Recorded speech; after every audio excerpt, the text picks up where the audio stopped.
ამ ჩანაწერს თუ ხედავთ, დიდი ალბათობით დაკავებული ვარ, თუ მხოლოდ სუსი ხედავს, რა ვიცი. პრინციპში უყურეთ რა იქნება საინტერესო რამეც, მეთქვის გაიგოთ და მე ვიჭობა რამე დაიჭეროთ. ან არ თქვა ისეთი რამე, რაც მე არ ვიცი, მაგრამ მაინც უყურეთ, გაუსმინეთ. Deep State-ს რო ახსენებენ, ვინ არის ეს Deep State? ჯერ თავიდან რომ გლობალური ომის პარტია იყო და მე რაღაც მომენტში Deep State-ად გადაკეთდა. ვინ არიან კონკრეტულად აი რამე სახელები აქვს? თუ მხოლოდ პოსტფაქტუმ ახსენებენ ხოლმე, ვიღაცა ვინც არ მოეწონებათ, ის გახდება უცებ Deep State-ის წევრი. თვითონ ხო ამბობენ ამას, რომ იციან ვინ არიან Deep State-ის უშუალო კურატორები, წევრები თუ არ ვიცი რა, ჩინი აქვს Deep State-ის მოხელეებს. მაგრამ ასევე ახლა როცა ეკითხებიან ალბათ დაასახელეთ ვინ არიან, არასახელებენ ეხლა ამ მომენტში რაღაც მიზეზების გამო. თითქოს უსაფრთხოების გამო. უნდა ამათი გამჟღავნება. მაგრამ ანუ ეს Deep State-ი რაცა ორგანიზაცია, რომელიც მართავს ამდენ ქვეყანას და ამდენ სერიოზულ გაერთიანებას და ორგანიზაციას, და ჩვენი პატარა ქვეყნის მესვეურები რო ეჯახებიან. ისედაც იცის Deep State-მა, რომ იცის ჩვენ მომტავრობა ვინ არის Deep State-ის წევრი და რა აზრ ამის დამავალს არ მაი.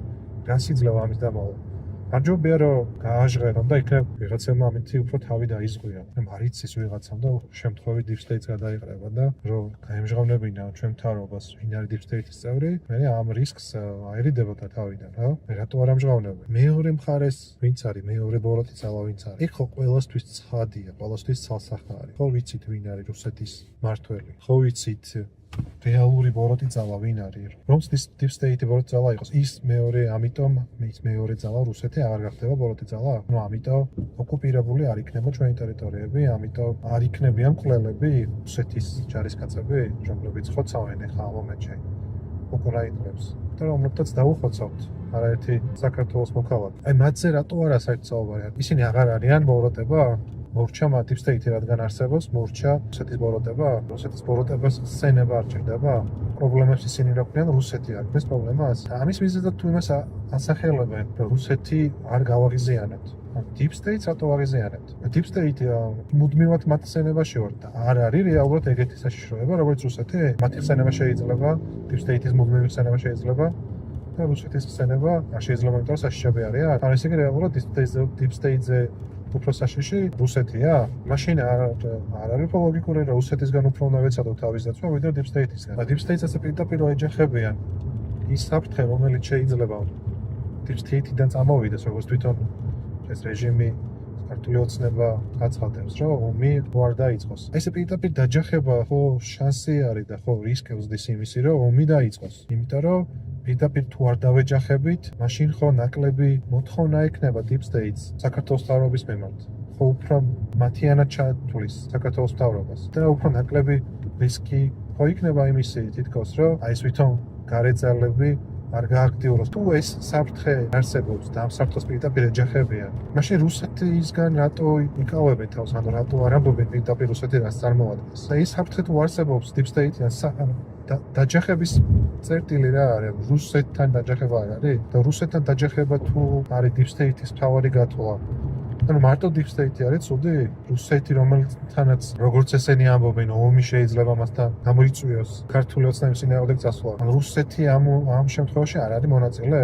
და რუსეთი არ არის ასევე მეტად თუ არა იგივე დონეზე მაინც პასუხისმგებელი იმაზე, რაც შეიძლება საქართველოს დაემართოს? ხო და აი დაშვება რომ გავაკეთეთ, რომ Deep State-ი რეალურია. Deep State-თან ბრძოლის უკეთესი გზა არ არის, რომ ჯერ ევროკავშირში შევიდეთ და შემდეგ გავაცხადოთ, რომ Deep State-ს ვეჯახებთ. ამის მაგალითს ხო ორბანი იძლევა, ხო? ევროკავშირის წევრია, რომლის დატოვებასაც სავარაუდოდ არაპირებს, არანაირი გაჟღერებული ინფორმაცია ამის შესახებ არ არის, იმიტომ რომ ევროკავშირსაც იცის ორბანმა, რომ ევროკავშირსაც თავისუფლი უპირატესობები აქვს. ჩვენი მხრიდანაც ხო უფრო ლოგიკური იქნებოდა Deep State-ი რო არსებობდეს. ხო ჯერ ევროკავშირში შესულიყავით და შემდეგ მხოლოდ ამის შემდეგ გვეცადა Deep State-ის დამარცხება. აი ბიუროკრატიის, რომელსაც ქართული ოცნება ესე ტირაჟირებს, ხო? აი ეს ევროპული ბრიუსელის ბიუროკრატიის დამარცხება შიგნიდან უფრო მარტივი არ იქნებოდა? ჯერ შესულიყავით ამ სახლში და იმ სახლში მე დაგვეწყო ხმაური. ახლა კარებთან გავართ, ვაკაკუნებთ არა და ალბათ რაღაც ვაკაკუნებთ და გარედან შეძახილებით უფრო მეც მივახცევთ ვიდრე შიგნით რო ყოფილიყავით. მუსიკეთები რომ მიგვეღო, რომელიც ევროკავშირში არის და პარალელურად რომ ვებრძოლა